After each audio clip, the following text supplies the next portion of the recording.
ఇప్పుడు మనం 2024వ సంవత్సరం ఏప్రిల్ నెల 1వ తేదీ నుంచి 30వ తేదీ వరకు ద్వాదశ రాశిలో 3వ రాశి మిథున రాశి వారి జాతకం జ్యోతిష్యం భూత భవిష్యత్తు వర్ధమానం ఎలా ఉందో 9 గవ్వలు 3 సార్లు వేసి వాటిని లెక్కబెట్టి జ్యోతిష్యం చూద్దామండి. ఈ గవ్వల శాస్త్రాన్ని లకుట ప్రశ్న శాస్త్రం అంటారు, చింతామణి శాస్త్రం అంటారు. వారి పేరు మీద ఎలా ఉందో మిథున రాశి వారి జాతక బలానికి చూసి చెప్దామండి. జాతక బలానికి అలాగే మాత్రం ఈ ఏప్రిల్ నెల 1వ తేదీ నుంచి 30వ తేదీ వరకు ఎలా ఉందో చూద్దామండి. అందులో ఒక విశేషం ఉందండి.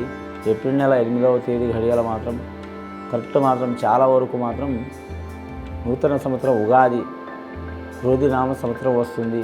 ఆ క్రోధినామ సంవత్సర ఫలితం కూడా ఎలా ఉందో వారి పేరు మీద చూద్దామండి.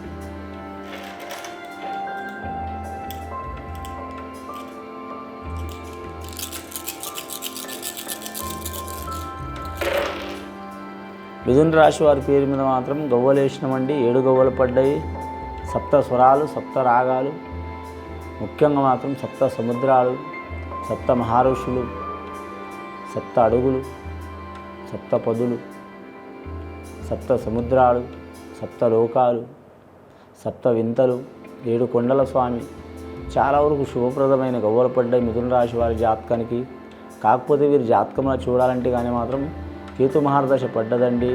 వీరికి ఎక్కడ పోయినా మాత్రం చాలా వరకు మాత్రం ముఖ్యంగా మానసికంగా చాలా వరకు ఇబ్బందులు, చిక్కులు, చికాకులు వస్తాయండి. వచ్చినా సరే వీరి జాతకానికి చూడాలంటే మాత్రం బుధుడు అధిపతి వీరి జాతక బలానికి, కాబట్టి మాత్రం బుద్ధి మార్గం చాలా ఉంటుంది. అలాగే మాత్రం నక్షత్ర ప్రకారం మృగశిర నక్షత్రం వారికి మాత్రం కుజుడు అధిపతి కాబట్టి వారి జాతకానికి ఆయుష బలం చాలా ఉంటుంది. వారి జాతక బలానికి మంగళవారం, బుధవారం అనుకూలమయ్యే అవకాశం ఉంది. లక్కీ నెంబర్ 5, 9 వస్తుందండి. ఆదాయం ఖర్చు సరి సమానం ఉంటుంది. సాయం చేసేది నలుగురు, వీరికి ఇబ్బందులు పెట్టేది నలుగురు. వివాహం కాని వారికి మాత్రం తప్పకుండా వివాహ ఫలంలో కలిసి వచ్చే అవకాశం ఉంది. భార్యాభర్తలతో గొడవలు, చిక్కులు, చికాకులు పర్సనల్ లైఫ్లో ఉన్న వారికి మాత్రం ఒక దారికి వస్తే చాలా వరకు మంచిదండి. ఇద్దరు మాట ఒకరు చేసుకుంటే కాంప్రమైజ్ అయితే చాలా వరకు శుభప్రదం అండి. మీరెంత నేనెంత అనుకుంటే చాలా వరకు ఇబ్బందులు పడే అవకాశం ఉన్నది. అలాగే మాత్రం వివాహ దోషాలు ఉన్న వారికి కూడా మాత్రం చాలా వరకు ఈ సంవత్సరం అనుకూలమైన నెల ఉన్నదండి. ఈ నెల ఏప్రిల్ నెల చాలా వరకు శుభయోగ బలం ఉన్నది. ఈ ఏప్రిల్ నెల 26వ తేదీ వరకు చాలా వరకు శుభ ఘడియలు ఉన్నాయండి. కానీ మాత్రం వారు వీలైతే మాత్రం చాలా కాలం నుంచి మాత్రం వివాహ సంబంధాలు చూస్తున్న వారికి మాత్రం కలిసి వచ్చే అవకాశాలు ఉన్నాయి. వీరి జాతకంలో చూడాలంటే మాత్రం అన్నదానం, గోదానం, భూదానం, స్వర్ణదానం ఏదైనా సరే వారికి శక్తికి సంబంధించి చేస్తే వీరికి చాలా వరకు మంచిది. పండితులను, పామరులను కలవటం లేదా సద్బ్రాహ్మణులను సందర్శించడం చాలా వరకు వీరికి శుభప్రద యోగబలం ఉంటుందండి. వీరి జాతకంలో మాత్రం చూడాలంటే మాత్రం దాయదులు, తగాదాలు చాలా ఉంటాయండి. దాయదులు అంటే రక్త సంబంధకులతో పెద్ద పెద్ద తగాదాలు కావు, చిన్న చిన్న మాటలు చిలికి గాలివానలా మారి చాలా వరకు సంఘటనలు, చెడు సంఘటనలు జరిగే అవకాశం ఉన్నాయి. కానీ మాత్రం గోటితో పోయేదాన్ని గొడ్డల దాకా తెచ్చుకోవద్దండి. చాలా వరకు కంట్రోల్ చేసుకుంటే తిరుగు ఉండదు. కానీ ఆరోగ్య విషయంలో మాత్రం కొన్ని ఆరోగ్య మార్పులు ఉంటాయండి. అనుకోని చిక్కులు, చికాకులు, ఎలర్జీ ప్రభావం వచ్చే అవకాశం ఉంది. రక్తంలో మార్పులు వచ్చే అవకాశం ఉంది. అలాగే శరీరంలో మార్పులు వచ్చే అవకాశం ఉంది. మనోనిగ్రహమైన చిక్కులు వచ్చే అవకాశం ఉంది.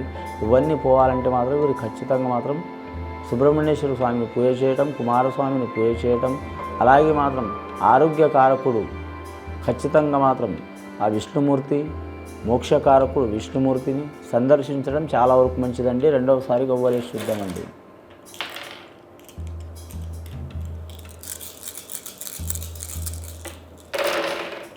రెండవసారి గవ్వలేస్తే 4 గవ్వలు పడ్డాయండి. ఇందాకేమో కేతుగ్రహ గవ్వలు పడ్డాయండి, ఇప్పుడేమో రాహుగ్రహ గవ్వలు పడ్డాయండి. రాహుకేతుల కలయిక చాలా వరకు శుభప్రదం.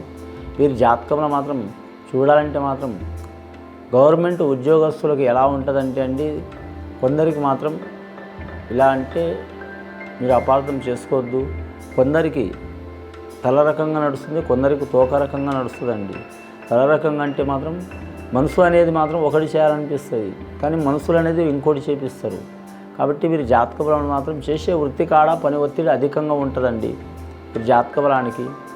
కానీ కేతుగ్రహ స్థానం మంచిగా ఉంది, రాహుగ్రహ స్థానం మంచిగా లేదు. వీళ్ళిద్దరు మిత్రులే, సరి సమానం రాహుకేతులు.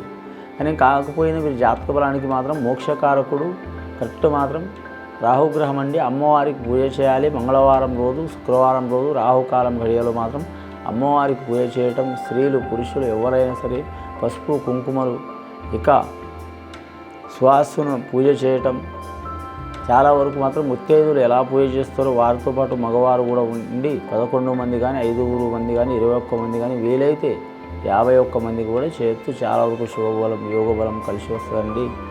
ఇంకా వివాహం కానీ స్త్రీలకు మాత్రం చాలా వరకు మాత్రం వివాహం ఇష్ట ప్రకారం చేసుకోవాలని స్త్రీలకు మాత్రం కలిసి వచ్చే అవకాశం ఉంటుంది. ప్రేమ వివాహం చేసుకోవాలనుకునే వారు పెద్దల్ని సందర్శించి ఖచ్చితంగా మాట్లాడితే కలిసి వచ్చే అవకాశం ఉందండి. తొందరపాటు నిర్ణయాలు తీసుకోవద్దు. ఏ దేశం ఏ రాష్ట్రం పోవాలనుకునే వారికి చాలా వరకు ఇబ్బందులు ఉంటాయండి. కొందరికి పర్సనల్ లైఫ్లో మాత్రం కొన్ని బ్లాక్మెయిల్స్ యోగాలు నడుస్తాయండి. బ్లాక్మెయిల్స్ యోగాలు అంటే మాత్రం ప్రేమ గురించి ఇబ్బంది పడటం కానీ, విద్య గురించి ఇబ్బంది పడటం కానీ, వివాహం గురించి ఇబ్బంది పడటం కానీ, పర్సనల్ లైఫ్లో ప్రేమ అని ఒక అపోహల పోయి ఆకర్షణలో పడి చాలా వరకు మాత్రం ఇబ్బందులు పడి అమ్మాయిలు అబ్బాయిలు కూడా ఉంటారు. వయసు ఎక్కువ ఉన్నవారు కూడా వివాహమై మాత్రం మోసపోయేవారు ఉంటారు. అసంటి సంఘటనలు ఉన్నవారు కూడా మాత్రం ఖచ్చితంగా మాత్రం రాహుగ్రహ స్థానం అంటే అమ్మవారికి అఖండ దేవత ఆ కనకదుర్గమ్మ వారికి మాత్రం సందర్శించి మాత్రం వీరు ఖచ్చితంగా మాత్రం అమ్మవారికి కనకదుర్గమ్మ వారికి పూజ చేయటం చాలా మంచిది. మంగళవారం, ఆదివారం, శుక్రవారం రాహుకాలం ఘడియలో మాత్రం సద్బ్రాహ్మణులతో చేపించడం చాలా వరకు శుభప్రదం ఉంటుందండి. జయం ఉంటుందండి. మూడవసారి గవ్వలేసి చూద్దామండి. ఇప్పటి వరకు అయితే 11 గవ్వలు పడ్డాయి. చాలా వరకు శుభయోగం ఉంది.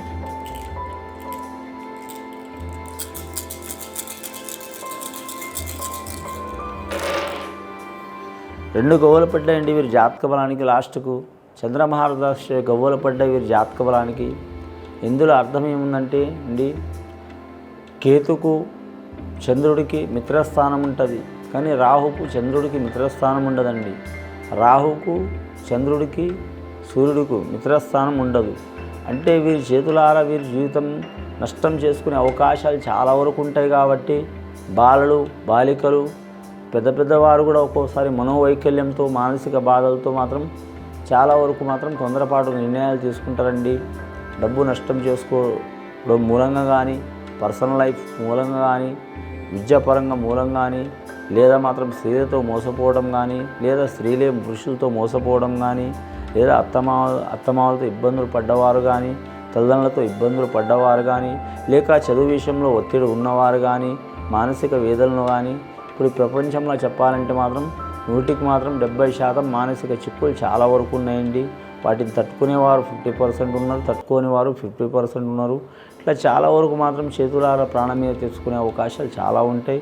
ఇలాంటి చికాకులు వెళ్ళిపోవాలంటే మాత్రం అలాంటి సంఘటనలు ఉన్నవారు మాత్రం ఇంట్లో మాత్రం వారు ఖచ్చితంగా మాత్రం అందరితో చర్చించి, లేదా లేకుంటే మాత్రం అందరితో పెద్దవారు మాత్రం నిర్ణయం తీసుకొని మాత్రం వారు మహామృత్యుంజయ హోమం చేపించడం చాలా మంచిదండి. అది మాత్రం ఏదైనా అమ్మవారి గుడిలో కానీ, శివుడి గుడిలో కానీ, వారు నచ్చిన ఏ దేవత గుడిలో కానీ మహామృత్యుంజయ హోమం చేపించడం చాలా వరకు శ్రేయోదాయకం అండి. చాలా వరకు కలిసి వచ్చే అవకాశాలు ఉన్నాయి. ముఖ్యంగా ఈ మిథున రాశి వారి జాతకానికి ఫస్ట్కు 7 గవ్వలు పడ్డాయండి. తర్వాత 4 గవ్వలు, 11 గవ్వలు పడ్డాయి. లాస్ట్కు చంద్రస్థానం 2 గవ్వలు పడ్డాయండి. 13 గవ్వలు పడ్డాయి. రవి మహారదశ, గురు మహారదశ నడుస్తుంది కాబట్టి శుభయోగం అండి. కాకపోతే అన్నీ కలిపితే 4 వస్తుంది కాబట్టి మాత్రం కొద్దిగా ఇబ్బందికరమైన పరిస్థితి ఉంటుంది. ఖచ్చితంగా వీరు మహామృత్యుంజయ హోమం చేపిస్తే వీరికి కుటుంబ సభ్యులకు చాలా వరకు మాత్రం శుభప్రదమైన యోగం ఉంటుందండి. ఇది విని చూసి ఆచరించే వారికి మంచి ఫలితాలు కలుగుతాయండి. శుభం భేద్.